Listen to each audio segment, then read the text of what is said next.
Olá, meus alunos queridos. Hoje estou aqui para fazer uma videoaula para vocês, né, sobre a Revolução Industrial. Eu prometo que eu vou trazer o maior número de informação possível e fazer uma aula assim não muito longa para que você consiga estudar, né, e entender todo o conteúdo, tá? Bem, nós já falamos bastante sobre a Revolução Industrial. É um tema bem simples de entender, tá? Apesar de ter alguns contextos, não é um tema complicado, tá? Primeiro, o pioneirismo surgiu na Inglaterra, tá? Aconteceu lá no século XVII uma revolução chamada Revolução Inglesa, e essa Revolução Inglesa vai trazer a burguesia no poder. Quem era a burguesia? A burguesia eram as pessoas, né, com uma quantidade de capital vamos dizer assim, eram as pessoas ricas, tá? E quando essa burguesia sobe no poder na Inglaterra, eles acabam criando uma identidade empreendedora, tá? Eles começam a abrir empresas e a partir de uma descoberta que são as máquinas a carvão, tá? Essas máquinas a carvão, elas vão usar a combustão, tá? Combustão como forma para mover os maquinários. E a partir dessa combustão, a partir dessas máquinas, eles vão começar a acelerar as produções, tá? E aí vai surgir uma nova classe social, que vai ser os trabalhadores.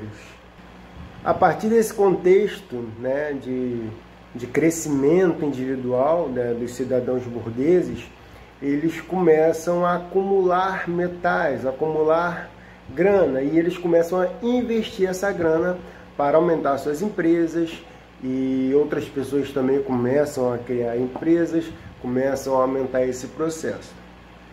E como que eles começam a crescer? É muito simples, né?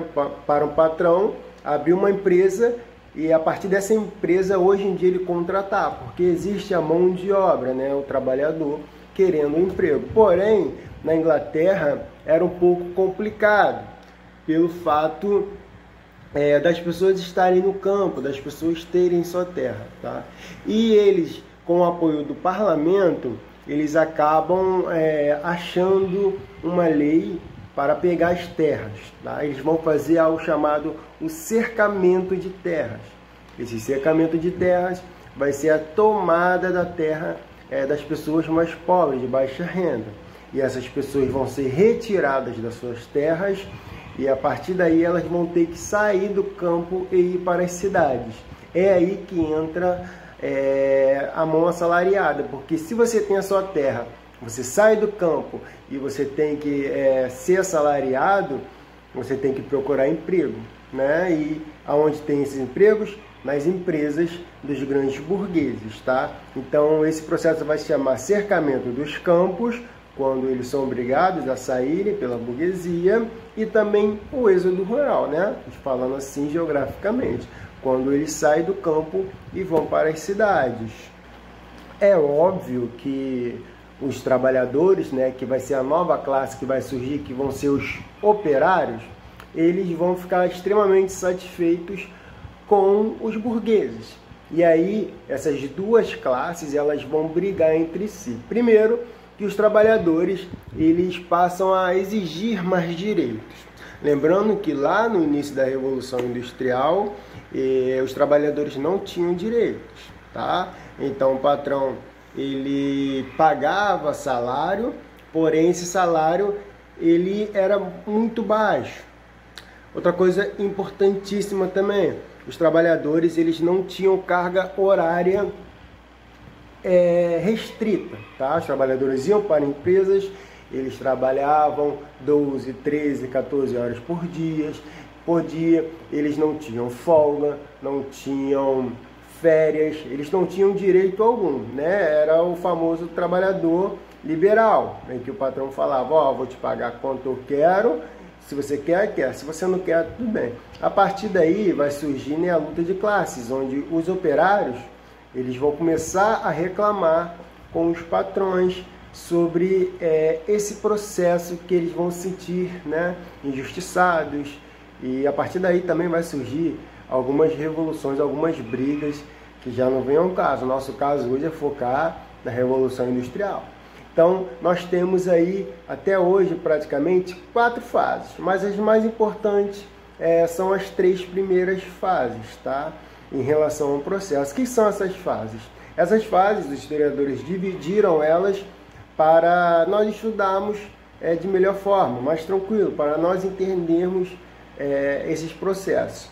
A primeira fase, ela vai ser a fase do carvão, em que a Inglaterra vai estar dominando esse processo, tá? Nenhum outro país ainda na primeira fase vai ter esse processo. Só depois, no final da primeira fase, que a França vai começar a adotar isso, tá bom? Então, a primeira fase, o processo, o carvão mineral, onde as máquinas vão ser movidas a vapor, tá?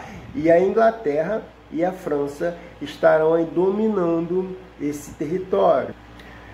A segunda fase, que vai ser lá no final do século XVIII, tá? Essa segunda fase, ela vai ser dominada por outros países europeus também, e alguns fora da Europa, tá? Então nós vamos ter aí Inglaterra, alguns países europeus, como França, e na América nós vamos ter Estados Unidos e o Japão. Então esses países, eles vão ser industrializados na segunda fase. Isso aí já lá para o início, lá para o meio, final do século XIX, tá? Então é por isso que esses países chegaram ao século XX bem avançados tecnologicamente.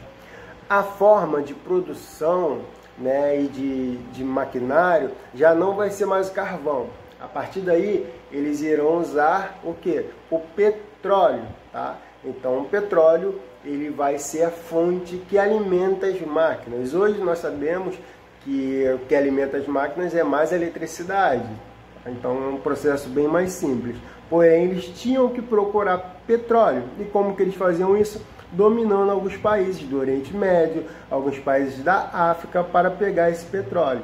Nós sabemos que a Europa, em relação ao petróleo, não tem praticamente nada.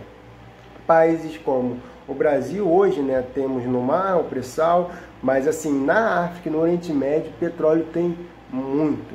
Então eles fizeram o chamado neocolonialismo, né? Eles foram colonizar países que eles consideravam inferiores, e a partir dessa colonização, dessa nova colonização, eles começaram a roubar petróleo para suas empresas lá em cima, né? A terceira fase é basicamente a que nós temos hoje, né? A terceira fase já iniciou aí no início do século XX e vem se alastrando no século XXI.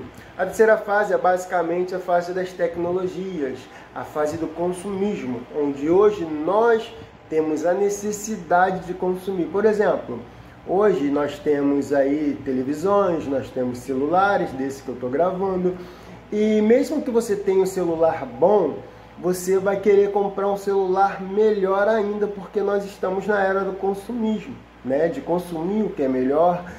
Por exemplo, a minha TV, ela já não é tão moderna, e vai falar que eu não quero comprar uma TV mais moderna para ter uma melhor qualidade, uma TV maior, a gente quer comprar. Então essa era do consumismo, né? Por isso que o capitalismo, ele está sempre avançando. Quais as consequências? Quando eu falo de consequência, eu posso estar falando de coisas ruins ou coisas boas, né? A consequência é tudo aquilo que vem após um ato, pode ser histórico ou um ato de uma pessoa. Nesse caso, seria um processo histórico. As consequências: nós temos aí a nosso favor as tecnologias, né, que nós gostamos, né? O celular, a internet, computadores, videogames, televisões, eletrodomésticos modernos.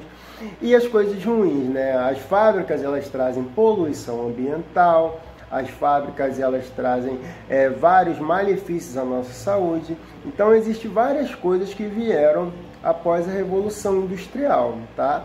Bem, foi bem rápido porque é um assunto simples, espero que vocês tenham entendido. Eu vou deixar meu e-mail aqui, tá? Para vocês entrarem em contato comigo. Eu espero que vocês estejam se cuidando muito bem, tá bom? Beijo!